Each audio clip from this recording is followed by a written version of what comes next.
This is Mike, and I'm coming at you with the weekly news and review for September 13th, 2020, and it's been a light week of news. Actually, the last couple weeks have been pretty light, but that doesn't mean there's no news. There's always something to talk about. We're going to talk about all this coming up.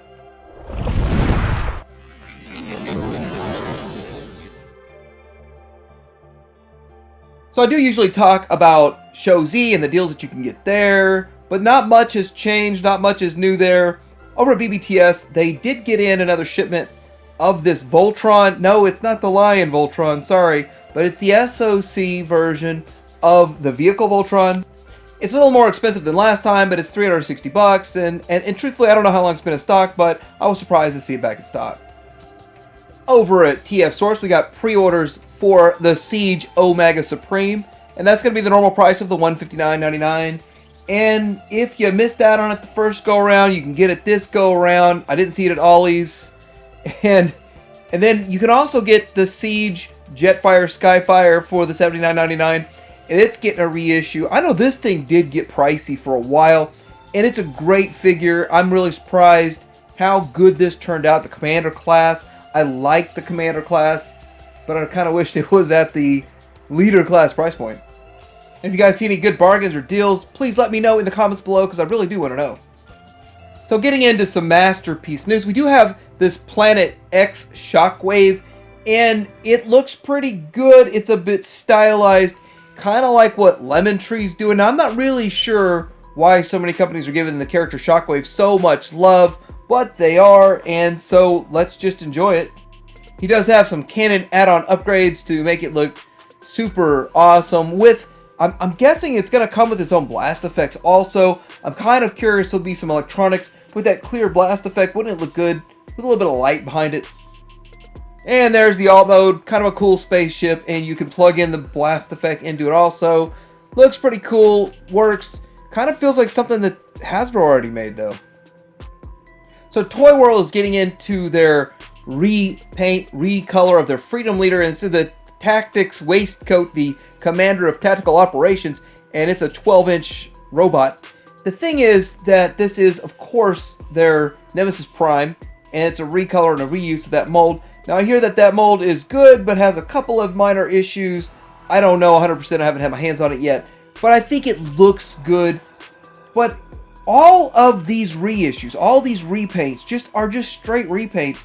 Toy World did something really good. They're giving us a ton of accessories, extra heads, extra guns, extra axes. I mean, I'm not really sure if we need all that, but it's better than just a straight repaint. Here you go, for the same price. For the same price, you get a straight repaint and a ton of accessories. So I kind of like that. It kind of gives you a reason to buy this again if you're in for it. I'd like to hear what you guys think about that. And this is something I thought was kind of odd. I was looking for deals at TF Source. This isn't a deal, by the way, but it's interesting that they're grouping all of the figures and selling them for $620. No trailer, still can't combine, but this is the X-Transbots Minosaur, all of the components to build Minosaur, all of the components to build the original Minosaur, sort of a Toon deco, not the toy deco, not the G2 deco, and not the whatever other deco they're working on too, before they give us the trailer. But it's interesting that they're doing that. It's bundled, but it's not an official X-Transbots box set. I have a feeling all these companies will eventually come out with a box set, but I wouldn't bet the farm on it. So I don't want to talk too much about the Nicey, the Firebird Nicey. Mine's on the way. I can't wait to review it and have a look at it. But one minor point that I missed was that the major amount of kibble on this figure turns into a bow. What do you mean by a bow? Well, like a bow and arrow with an Energon arrow. That is so cool. I like that. I mean, you could really turn this into something useful. I like that. So there we are. You got a bow and arrow. It kind of resembles an Energon bow and arrow. I mean, maybe it's a bit of a stretch, but it works for me. I can live with it. I can get with it.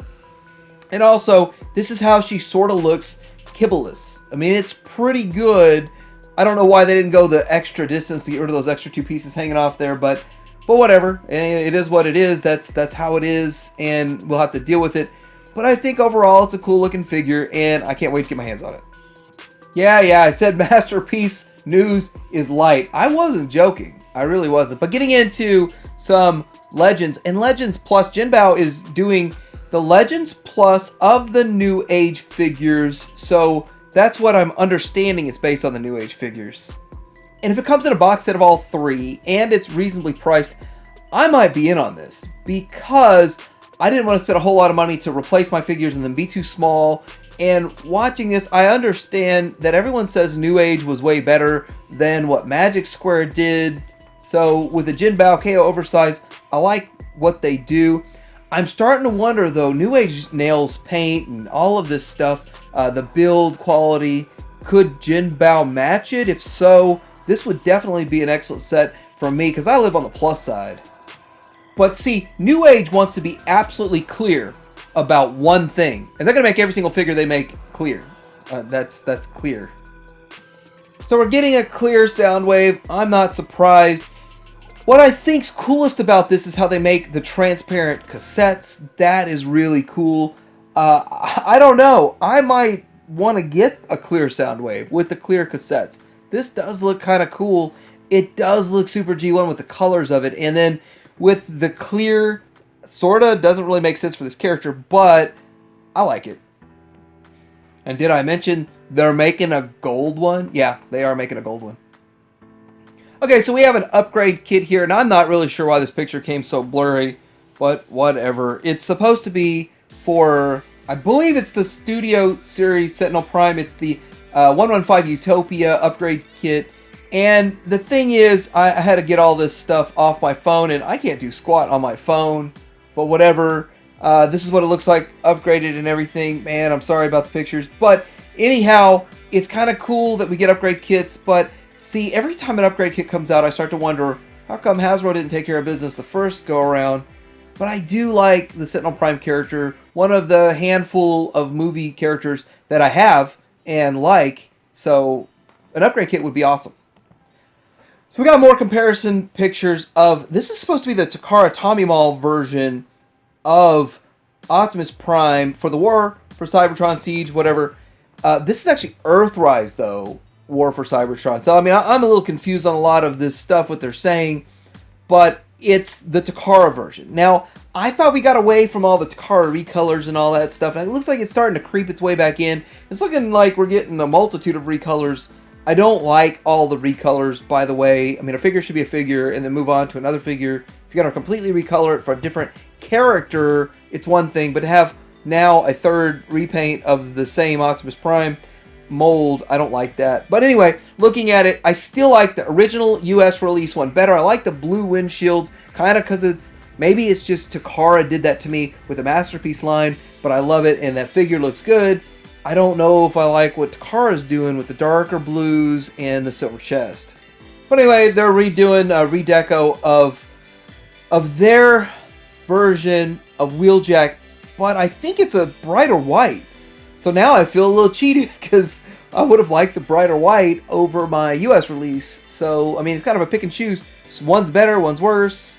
So, you can't win at everything, I guess. Then we get the Soundwave. And I think this Soundwave, somehow they made it look better. Maybe it's just the picture and the angle, because it has a really, really wide chest.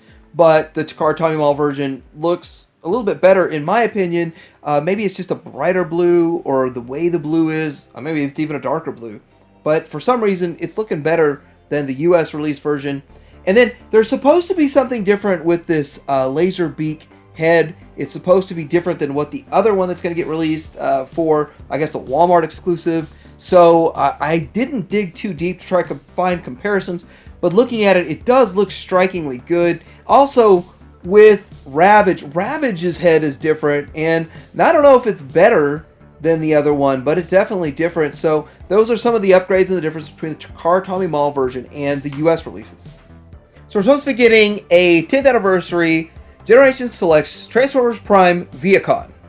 Now, I don't know if I even got the right picture of a Viacon. I found an official picture of an official Viacon that was released somewhere in the past. So I'm wondering what it's going to look like, how much different it'll look than this, how much more upgraded, how much more engineering's going into it.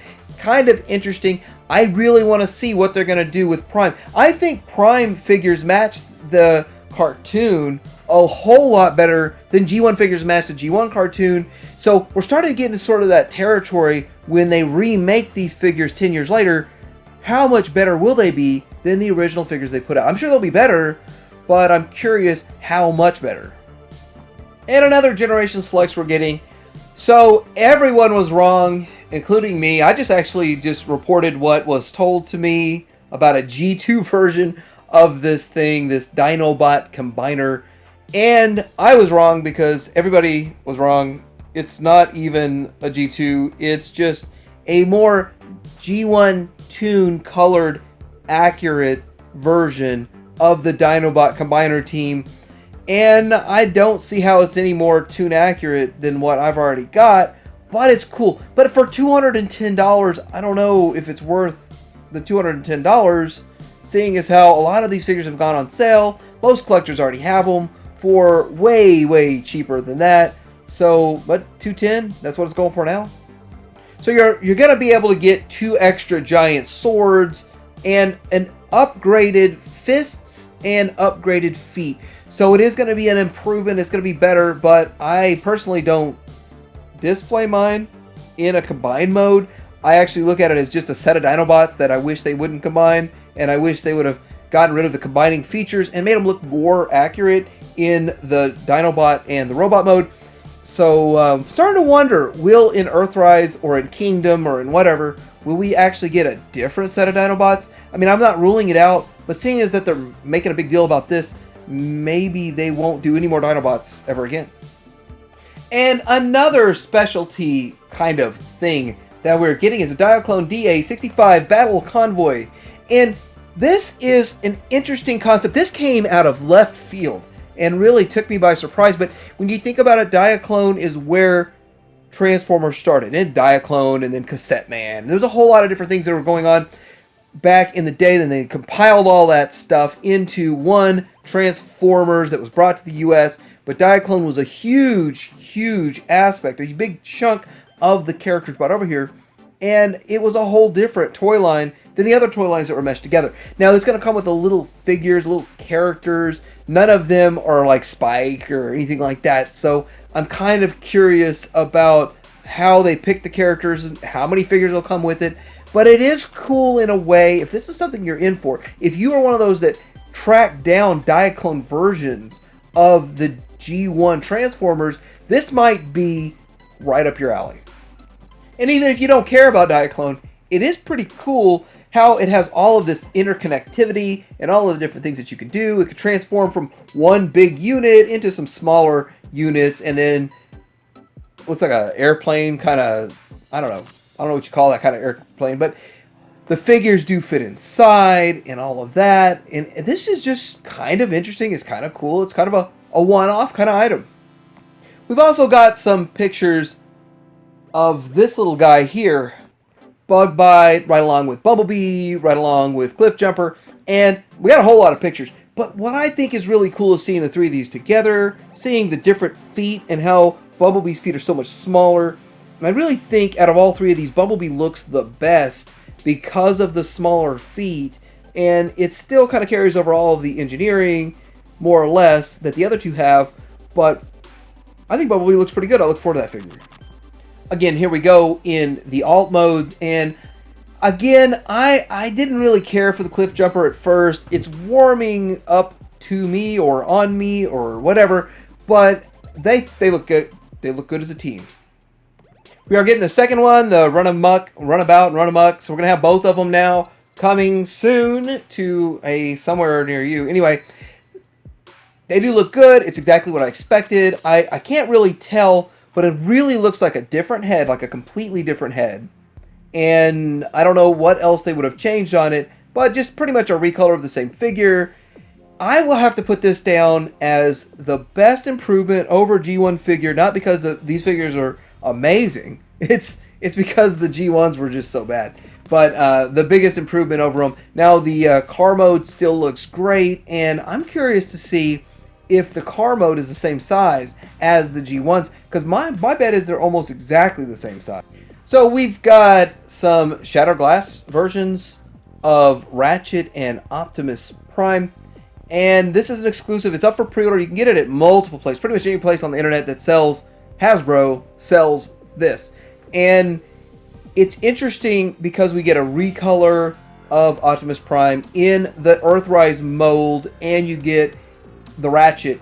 And there's two things I want to say. Number one, this to me is an appropriate recolor of the Earthrise mode for Optimus Prime, not just a third shade of red. This is actually a purple, and it actually has some sort of history behind it and why you would want this.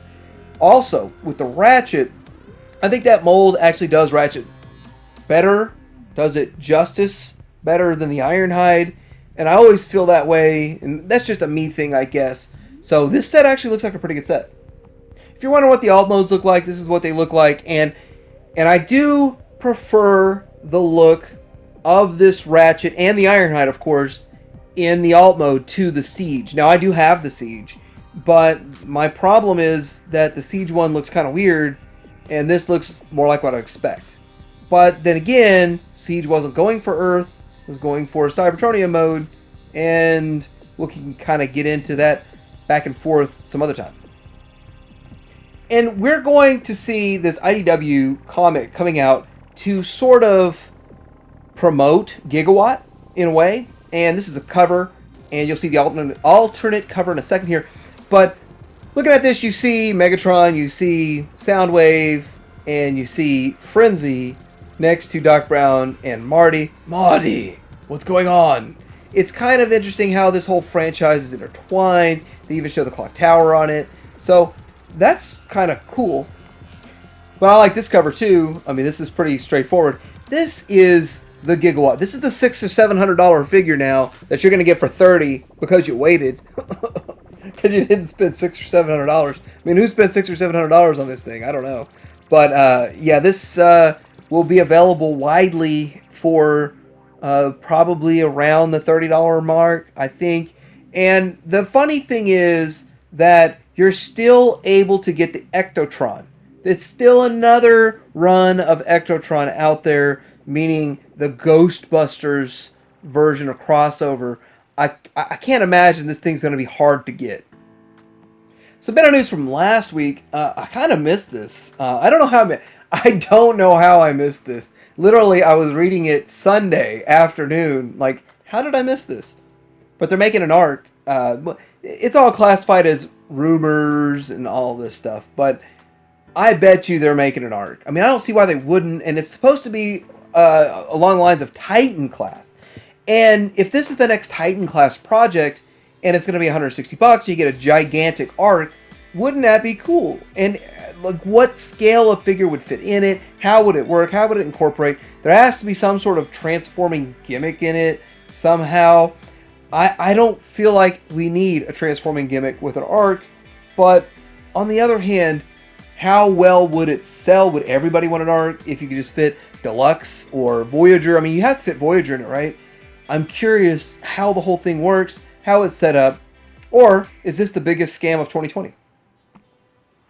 Okay, this is cool. I don't care what anyone says. This is cool. This is the Authentics version of Starscream, and it's a $10 figure. And if you don't know what Authentics is the low price, cheap budget version of toys that you can get at Family Dollar, Dollar General, all that stuff, so that kids can get a figure for cheap that they can play with and they're easy to transform and all that. Here's a better picture of the figure outside of the packaging, and it is a bit of a stylized version of Starscream. I mean, I guess you could say it's a cross between a movie Starscream, a Bumblebee movie Starscream, and a G1 Starscream. And so with that, it's a $10 toy, and I don't expect it to perform any better than that, but it's different. They're updating the Authentics line, and I hear there's Grimlock on the way. Transitioning into some Star Wars news, we still have some Transformers news to talk about. Guess what? Those $50 Leader Class Siege figures are showing up at Ross for, wait for it, $17.99. So you see what's in front of you, right? You see an Astro Train for $17.99. You see the Siege Ultra Magnus for $17.99. I haven't bought any of these yet, so I was like, hey, I guess for $18 each, I'll pick them up for about the price of one. I did the math. You could get 3 figures. Pretty cool. I like that. I don't know if you can roll the dice with every leader class figure like that, but it worked out for these guys. And this is cool. Not really for me, but it's cool. And I have a lot to say about this $10 6-piece. I think it's metal. I think it's made of die-cast metal. Jada makes a lot of metal stuff. But this is true vintage style cartoon semi-accurate G.I. Joe figures. And they're like the 1.5, 2 inch or something like that, 1.5 inch figures. Kind of like old army men from back in the day. Those green little army men. About that size. And it looks good.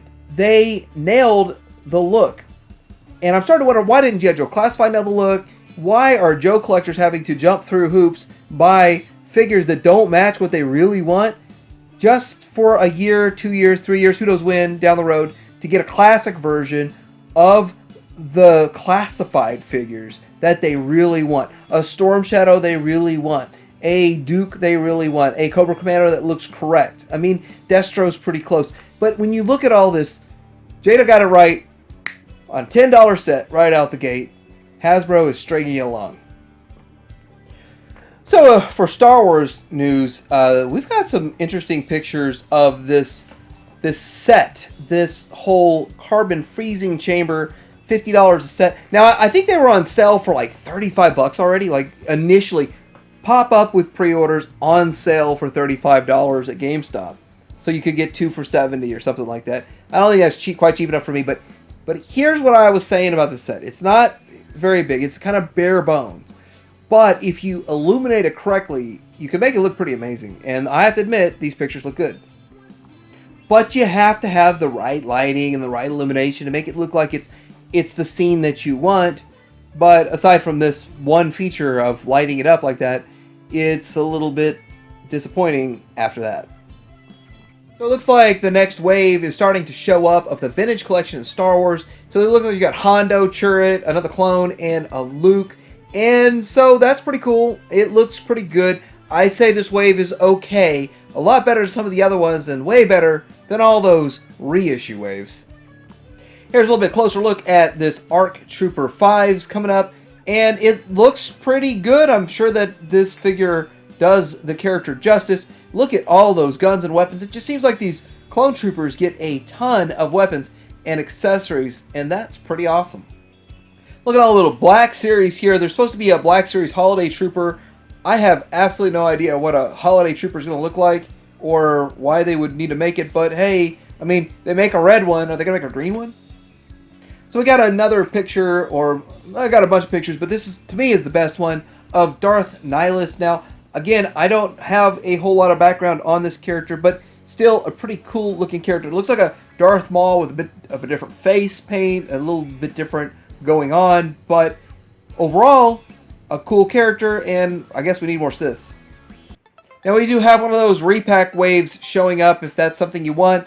I just hope this doesn't clog the shelves. I know some of these characters, some of these figures are actually, collectors look forward to them. But for the most part, if you've been collecting this all along, you already have them, so it's kind of like, why? But I do think a couple of them, I think the Obi-Wan might have been getting a little expensive on the secondary market, so it'll help some collectors there. My problem with reissues is it clogs up distribution. It does, I don't care what the eBay price is on these figures, reissues to the level that Hasbro has to produce them to make a profit, clogs up distribution. Last thing I want to say about Star Wars is probably the greatest shining light in all of the Star Wars realm, and that is The Mandalorian. But Season 2 is coming up here, I believe in October, and are you guys excited for it? I'm looking forward to it. It's coming to a streaming service near you, but I'm hearing a little bit about it. There's not a lot to hear. They haven't leaked much at all, but I'm hearing that they're really expanding the universe. So it's not like it's just going to be in their one little area. It's going to be a lot more of the universe explored in this, and a whole lot more characters brought in. That's all that I've heard. And so with that, I don't like being spoiled anyway. I kind of would like a couple of surprises and not to know 100% going into it. But I know how some Star Wars fans are, and they seem to want to know everything before they watch it. Why would you want to do that? Let me know what you think about this week's weekly news and review. What else is going on out there that I missed? I really do want to know. Like and subscribe, and Titanium Hanger out.